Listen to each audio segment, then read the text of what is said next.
प्यारे लोगों को मेरा प्यार भरा सलाम। आज की कहानी शुरू करने से पहले हमारे चैनल को सब्सक्राइब करें और बेल आइकन को प्रेस करना ना भूलें। मेरी नानी ने ये हमें वाकया सुनाया था। ये उनकी ज़िंदगी का सच्चा वाकया है। वो कहती हैं कि हम एक मकान में शिफ्ट हुए।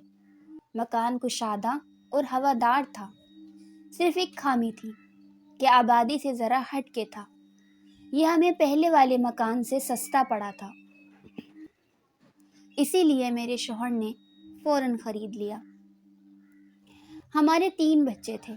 मेरी बेटी सबसे छोटी थी, जो कि घुटनों के बल चलती थी। मुझे उसका ज़्यादा ख्याल रखना पड़ता था कि कहीं अपने आप को कोई तकलीफ़ न दे जाए।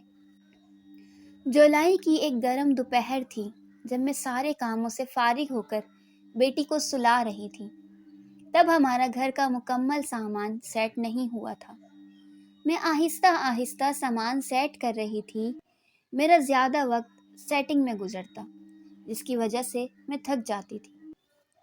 मैंने घड़ी में वक्त देखा। मेरे बाकी दोनों बेटों के स्कूल से आने में आधा घंटा बाकी था। मैंने सोचा थोड़ी देर सो जाऊं, मगर अचानक ही घटाएं छा गईं। जबकि कुछ देर पहले आसमान बिल्कुल साफ था और तेज़ धूप थी, मगर अब अचानक से आसमान में घटाएं छा गईं और फिजा में घुटन बढ़ने लगी। सहन में लगे बड़े बड़े दरख्त शोर कर रहे थे, क्योंकि ज़बरदस्त आंधी तूफान आया। मैंने जल्दी से बेटी के ऊपर दुपट्टा डाला था कि इस पर मट्टी ना पड़े, और सारे दरवाजे खिड़कियां बंद करने लगी। फिर मुझे अचानक याद आया कि मैंने कपड़े धोने के लिए डाले हैं। मैंने जल्दी से सारे कपड़े उतारे और बेटी को अंदर कमरे में ले आई। आसमान पर अब सुर्खी फैल रही थी। अचानक अंधेरा छा गया।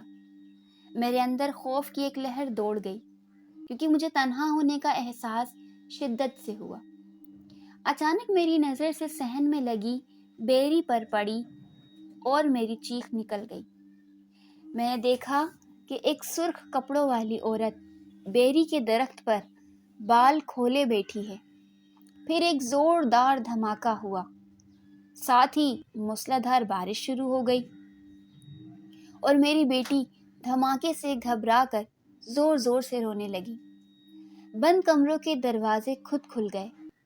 मैंने बेटी को बहलाने की बहुत कोशिश की, मगर वो चुप ना हुई। मैं मुसलसल आयतल कुर्सी पढ़ रही थी। मुझे अपने बेटों की फ़िक्र हो गई। मैं दिल में उनकी सलामती के साथ वापसी की दुआएं कर रही थी। हमें यहाँ आए चौथा दिन था और पहली बार ये मकान मुझे अजीब सा लगा।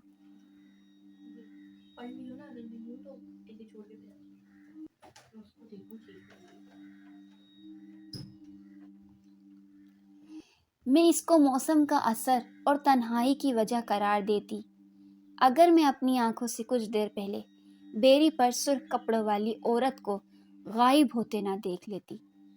मैंने दिल ने फैसला किया कि हम मकान छोड़ देंगे, मगर मैं जानती थी मेरे शौहर को मेरी बात का यकीन नहीं आएगा।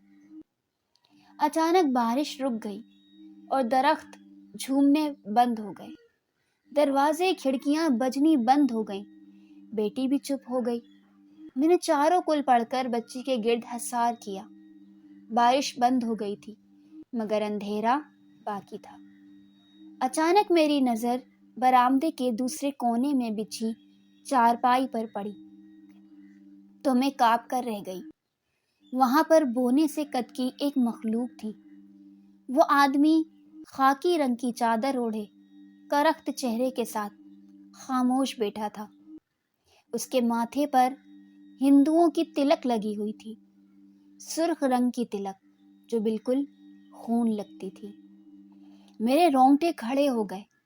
इतना खौफ आया कि मैं कुरानी आयात भी ना पढ़ सकी। वो आदमी भी जल्दी गायब हो गया। मैं इतना खौफजदा थी कि कुछ समझ ना पाई। इतनी देर में दरवाजे पर स्कूल वैन का हॉर्न बजा और अंधेरा ऐसे गायब हुआ जैसे हुआ ही ना था। सूरज पहले की तरह गर्मी दिखाने लगा। زمین بالکل خشک تھی، لگتا ہی نہ تھا کہ آدھا گھنٹہ پہلے بارش ہوئی ہے۔ میں نے کانپتے ہاتھوں سے گیٹ کھولا۔ دونوں بیٹے میری حالت سے بے خبر ماما کہہ کر مجھ سے لپٹ گئے۔ ان کو تو کھانا کھلا کر سلا دیا، مگر میری نیند حرام ہو گئی۔ میں کسی کام سے اسٹور گئی تو وہاں کچے گوشت کی بدبو آنے لگی۔ میرا جی متلانے لگا۔ میں جلدی سے واپس آ گئی۔ شام کو شوہر آئے تو ان کو کہا کہ آج بہت زور سے بارش ہوئی تھی۔ وہ مجھے یوں دیکھنے لگے جیسے میں پاگل ہو گئی ہوں۔ بولے، آج تو چمکتا ہوا تیز گرم دن تھا۔ میں نے ان کو ساری بات بتائی تو وہ فکر مند ہو گئے۔ کہنے لگے، مہنگائی بہت ہو گئی ہے، شکر کرو سستے میں گھر مل گیا۔ کچھ بھی نہیں ہوگا، بس تم نماز تلاوت کی پابندی کر کے صفائی کا خیال رکھا کرو، وہم نہ کیا کرو۔ یہ بھی غنیمت تھا کہ شوہر نے پوری طرح میری بات کو رد نہیں کیا تھا، جبکہ وہ ایسی باتوں پر یقین نہیں رکھتے تھے۔ اسی رات ہم صحن میں چارپائیاں بچھائے سو رہے تھے۔ فضا میں بہت حبس تھا، پنکھے کی ہوا بھی گرم لگ رہی تھی۔ میں نے آنکھ کھولی، شدید پیاس کے احساس سے تو دیکھا کہ بچی غائب تھی۔ مجھے برآمدے سے کھلکھلانے کی آوازیں آنے لگی۔ میرا دل دھک سے رہ گیا۔ میں نے انتہائی پریشانی میں شوہر کو اٹھایا، ان کو بتایا۔ وہ ہڑبڑا کر اٹھ گئے۔ لائٹ آن کر کے دیکھا کہ سامنے فرش پر بچی بیٹھی کھلکھلا رہی تھی اور اس کے ہاتھ میں نرم و ملائم سفید رنگ کی بلی کی دم تھی، جسے وہ کھینچ کر خوش ہو رہی تھی۔ میں نے جلدی سے بچی کو اٹھایا اور رونے لگی۔ بلی دم دبا کر بھاگ گئی۔ میں نے شکوے کی نظروں سے شوہر کو دیکھا جو حیران پریشان کھڑے تھے۔ میں نے کہا، اب تو آپ نے سب کچھ دیکھ لیا، میں اپنے بچوں کا نقصان نہیں برداشت کر سکتی۔ انہوں نے کہا، پریشان نہیں ہو، صبح کچھ کرتے ہیں، تم سو جاؤ، میں جاگ رہا ہوں۔ وہ رات میں سو نہ سکی۔ میں حیران اس بات پر تھی کہ بچی اندھیرے میں بھی خوش ہو کر بلی کی دم کھینچ رہی تھی۔ اگلی صبح شوہر نے وعدہ پورا کر دیا، ہمیں امی کے گھر چھوڑ دیا، خود چھٹی کر لی اور سارا دن کسی عامل کی تلاش میں لگے رہے، مگر امی کے سامنے کوئی بھی ذکر کرنے سے منع کر دیا۔